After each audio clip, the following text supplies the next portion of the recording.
Baik, selamat berjumpa kembali dengan Bapak ya. Jadi hari ini kita akan mencoba membahas tentang salah satu ajaran atau konsep dasar dari agama Hindu, yang mana konsep ini adalah sebetulnya konsep universal yang tidak hanya bisa diterapkan atau diimplementasi dalam ajaran agama Hindu, tetapi bisa diimplementasikan oleh warga masyarakat di seluruh dunia. Jadi konsep itu disebut dengan konsep Trihita Karana.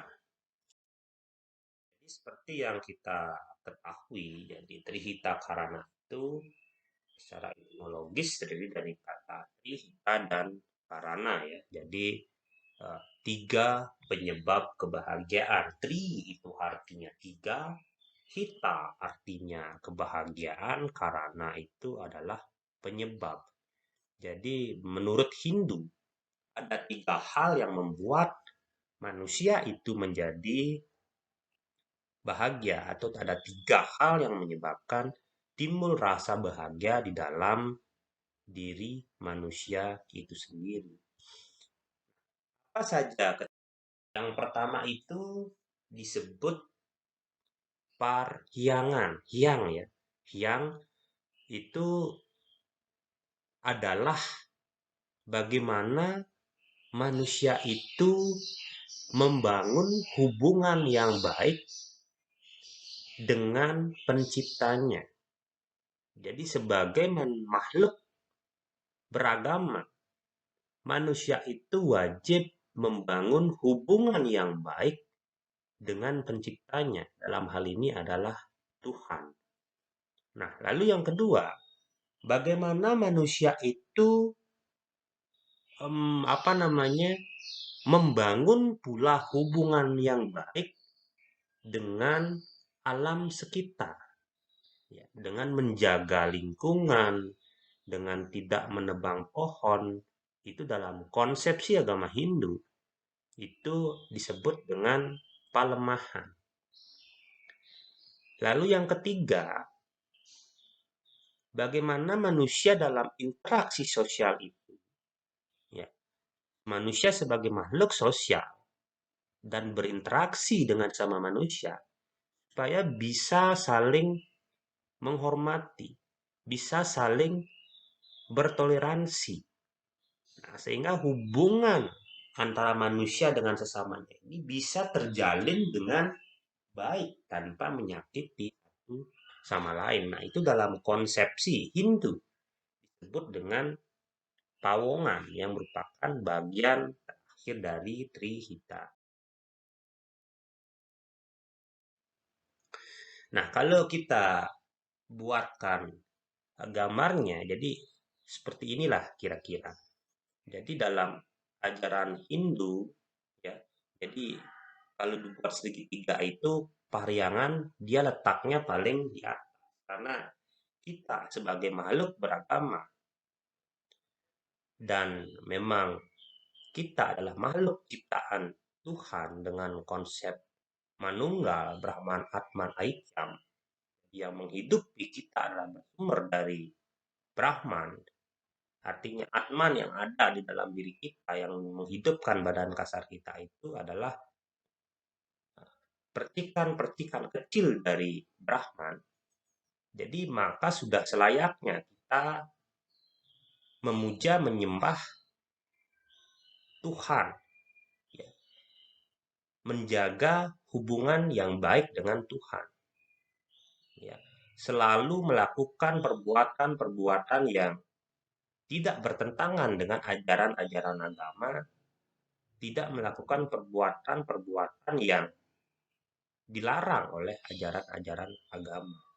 Nah, dalam konsep Hindu, hal ini disebut dengan pahyangan, seperti yang Pak sampaikan tadi. Jadi dalam aktivitas dan ritus keagamaan kita di Bali, jadi hal itu sudah sangat tercermin, ya, melalui kegiatan agama-agama tadi.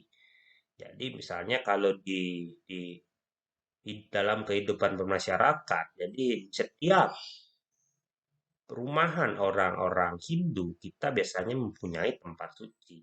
Ada sangah, ada pemerajan. Ya, dalam ruang lingkup yang lebih besar ada kahyangan tiga di situ. Ada pura desa, dalam, dan pura pusat. Ya kan, kalau di sawah di sana ada pura subak. Jadi semua itu bertujuan adalah manusia itu ingin, ya, manusia itu sadar bahwa manusia sebagai ciptaan Tuhan itu ingin terus melakukan pemujaan. Tujuannya apa? Supaya mereka minimal diberikan keselamatan untuk menjalani aktivitasnya sehingga akan menjadi seimbang satu sama lain. Nah, terus yang kedua, human and nature, manusia dengan alam. Jadi dalam ajaran Hindu, menjaga hubungan baik dengan alam itu juga sebetulnya sudah sangat-sangat tercermin ya dalam kehidupan bermasyarakat kita. Ya bagaimana misalnya orang Hindu itu tetap memelihara apa namanya, bukan melihara ya, mempertahankan tegalan ya, terutama yang masih hidup di pedesaan. Jadi masyarakat Hindu itu masih mempunyai tebe. Ya, tebe itu adalah hutan kecil ya, yang mungkin kalau disetarakan sekarang tebe itu adalah ruang terbuka hijau yang dipakai untuk resapan air ketika hujan. Jadi konsep itu sebetulnya adalah konsep yang luar biasa yang diwarisi oleh tetua-tetua kita terdahulu untuk menjaga ekosistem alam ini tidak rusak, tidak mudah banjir. Jadi di Tebo itulah kemudian masyarakat berkebun ya.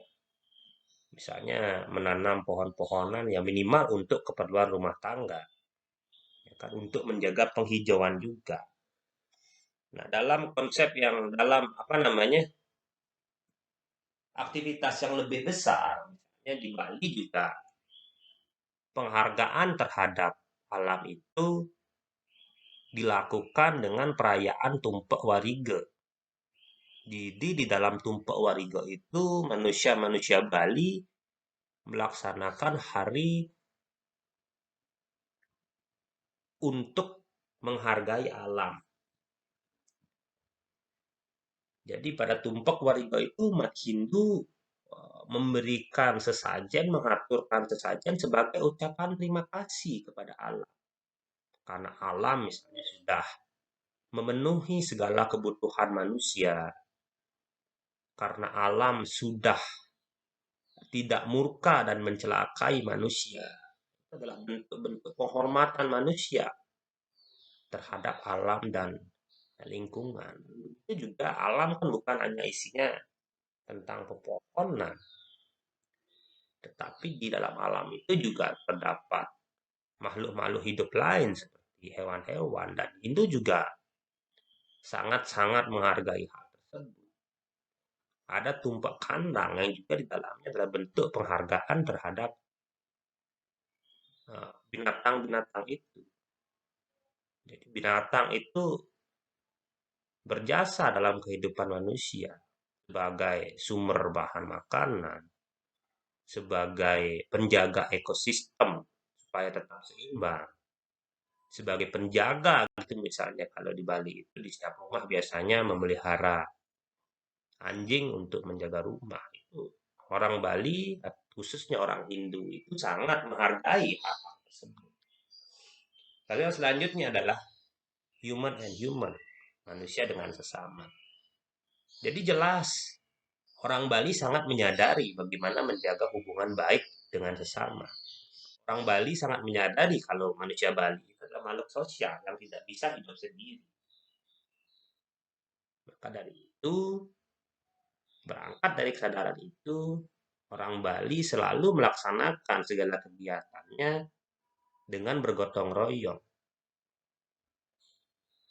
Manusia Bali membentuk komunitas-komunitas ya, Kalau di Bali itu dikenal dengan sistem apa namanya komunitas atau circle. Dadio gitu misalnya ada Banjar, ada komunitas desa adat. Jadi semua itu tujuannya adalah untuk meringankan satu sama lain, ya. Jadi untuk membantu satu sama lain karena kesadaran itu sudah mengakar. Jadi kita tidak akan mungkin di dalam kegiatan sosial, di dalam kegiatan keagamaan orang Bali itu kita bisa bersikap individualis. Ya, makanya kalau berbicara tentang menjaga hubungan baik antara satu manusia dengan manusia yang lain di Bali itu sebetulnya terpin dari zaman dahulu. Hanya ajaran Trihita Karana ini, ya. Jadi ajaran Trihita Karana ini bersumber dari kitab Bhagavad Gita 3:10 berbunyi, Saha Yanah Prajah Sristuo Pura Waca Prajapati Anena Prasawisya Dwiwan Esawo Stiwistah Kamado. Jadi artinya pada zaman dulu Prajapati menciptakan manusia dengan yadnya dan bersabda, dengan ini engkau akan berkembang dan akan menjadi kamadok dari keinginan. Nah, dalam sloka Bhagavad Gita tersebut tampak ada unsur-unsur penting, yang mana unsur-unsur tersebut yang akan menjadi konsep ajaran Trihita Karana itu sendiri. Nah, unsur tersebut adalah Prajapati. Prajapati itu adalah Tuhan, ya, Paramokawi, Sang Pencipta. Sedangkan praja itu adalah manusia dan kamado itu alam. Nah, ini kan sesuai dengan konsep atau ajaran karana dari ajaran Trita Karana itu. Jadi hal yang paling mendasar dalam karana itu adalah menjaga keharmonisan. Keharmonisan siapa? Menjaga keharmonisan antara Paryangan, Palemahan, dan Pawongan itu sendiri. Ya, menjaga hubungan baik dengan pencipta, menjaga hubungan baik dengan alam lingkungan, menjaga hubungan yang baik dengan sama manusia. Nah, jika ketika hal tersebut bisa kita implementasikan dengan baik, maka hakikat dasar dari hita karna itu, yakni keharmonisan, akan bisa tercapai. Manusia akan dapat hidup dengan sangat nyaman. Manusia akan dapat hidup dengan rasa bahagia, sukacita, ketika mereka sudah mampu berbuat baik atau menjalin hubungan baik atau menjaga hubungan baik dengan Tuhan, dengan lingkungan alam sekitar. Jadi dunia ini atau alam ini akan sangat tenang, sangat aman, dan sangat nyaman di tempat manusia. Akan ada keharmonisan. Nah, konsep-konsep Trihita Karna ini sebetulnya bisa menjadi jawaban atas tantangan modernitas. Ya, manusia modern itu adalah manusia yang kerja, kerja, kerja. Ya kan? Jadi pola manusia modernitas itu adalah individualisme dan materialisme. Jadi mereka bekerja, bekerja, bekerja untuk apa? Untuk materi yang ingin dipenuhi. Jadi falsafah Trihita Karana ini diharapkan bisa menjadi satu formula yang bisa melengkapi pandangan hidup manusia modern yang menyatakan diri mereka itu ya kerja untuk mendapatkan kekayaan yang sebanyak-banyaknya. Karena kekayaan itu dalam manusia modern dianggap bisa membeli segalanya. Nah, dengan adanya konsep ini diharapkan bisa memberikan penyadaran kepada manusia modern. Kalau di dalam kekayaan yang mereka dapatkan itu mereka harus tetap ingat kepada pencipta mereka yang mereka harus persembahkan kepada alam lingkungan karena berkat alam yang aman, alam yang tidak murka mereka dapat bekerja dengan baik dengan manusia sekitar, ya kan? Dengan memberikan punya, dengan memberikan donasi terhadap manusia-manusia lain yang tidak mampu bekerja dengan maksimal. Nah, dengan membudayakan Trihita Karana ini, sedikit tidaknya akan mulai memupuskan pandangan ya terhadap sikap-sikap konsumerisme. Karena sikap ini lambat laun akan memantik pertikaian dan gejolak. Konsumerisme itu akan menimbulkan kecemburuan sosial. Ya, sikap individualistik, materialistik, dan berujung kepada konsumerisme ini. Ketika hidup di dalam lingkungan sosial, itu akan rentan menimbulkan kecemburuan. Setelah ada kecemburuan akan ada gejolak, akan ada pertikaian. Nah, dengan konsep Trihita Karana ini diharapkan bisa menjadi formulasi ya, supaya harmonisan ketika kita hidup di dunia ini bisa tercipta dan kita filosofi dalam konsep Trihita.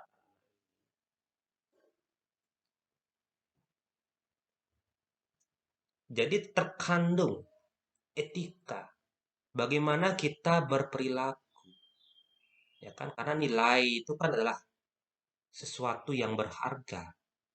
Nilai itu juga bisa dalam bentuk norma, ya. Bisa dalam bentuk kebiasaan, aturan, agama, dan lain-lainnya.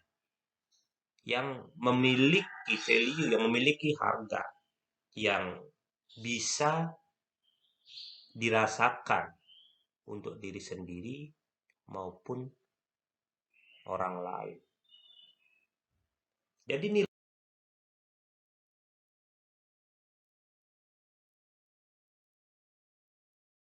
karena itu adalah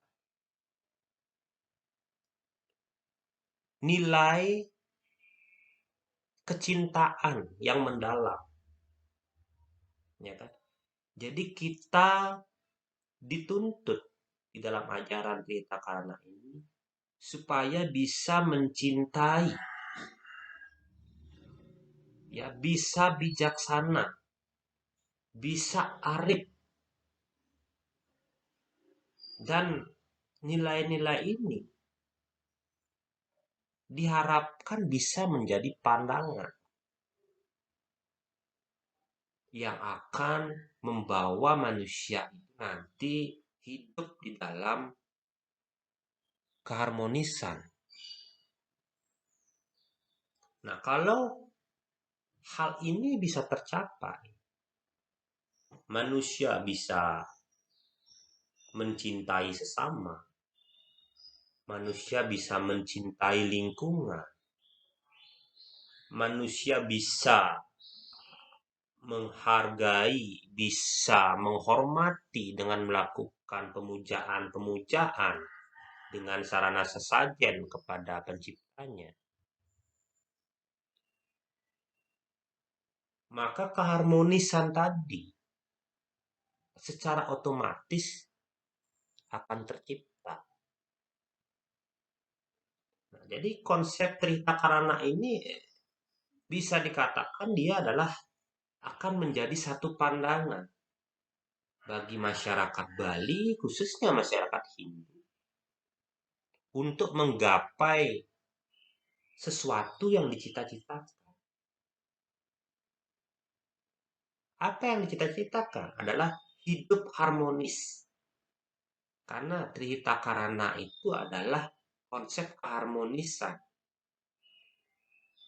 Jadi kalau kita sudah bisa hidup harmonis, jadi rasa aman, nyaman itu akan bisa kita nikmati di dalam kehidupan kita sebagai makhluk.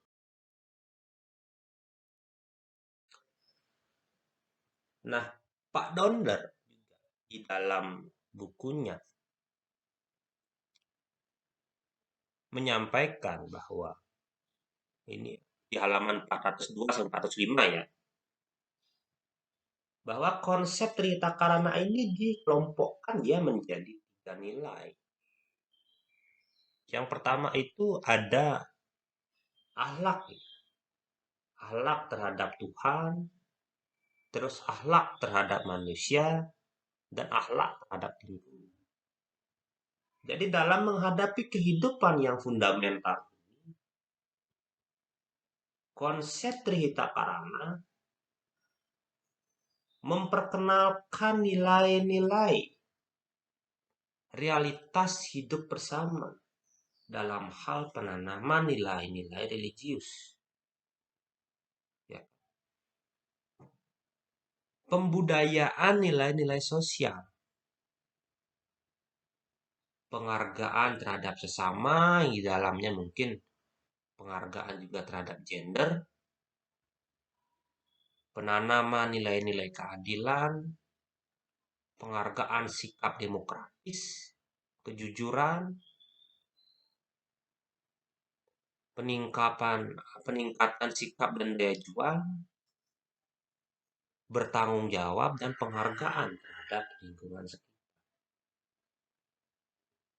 Jadi kompleksitas dari nilai-nilai Trihita Karana menuntut manusia itu supaya menghargai semua yang ada di bumi ini. Ya, menghargai suku, menghargai ras, menghargai agama lain, menghargai lingkungan. Dan tentu yang utama adalah mempunyai akhlak terhadap Tuhan yang Maha Esa atau Sang Pencipta kita.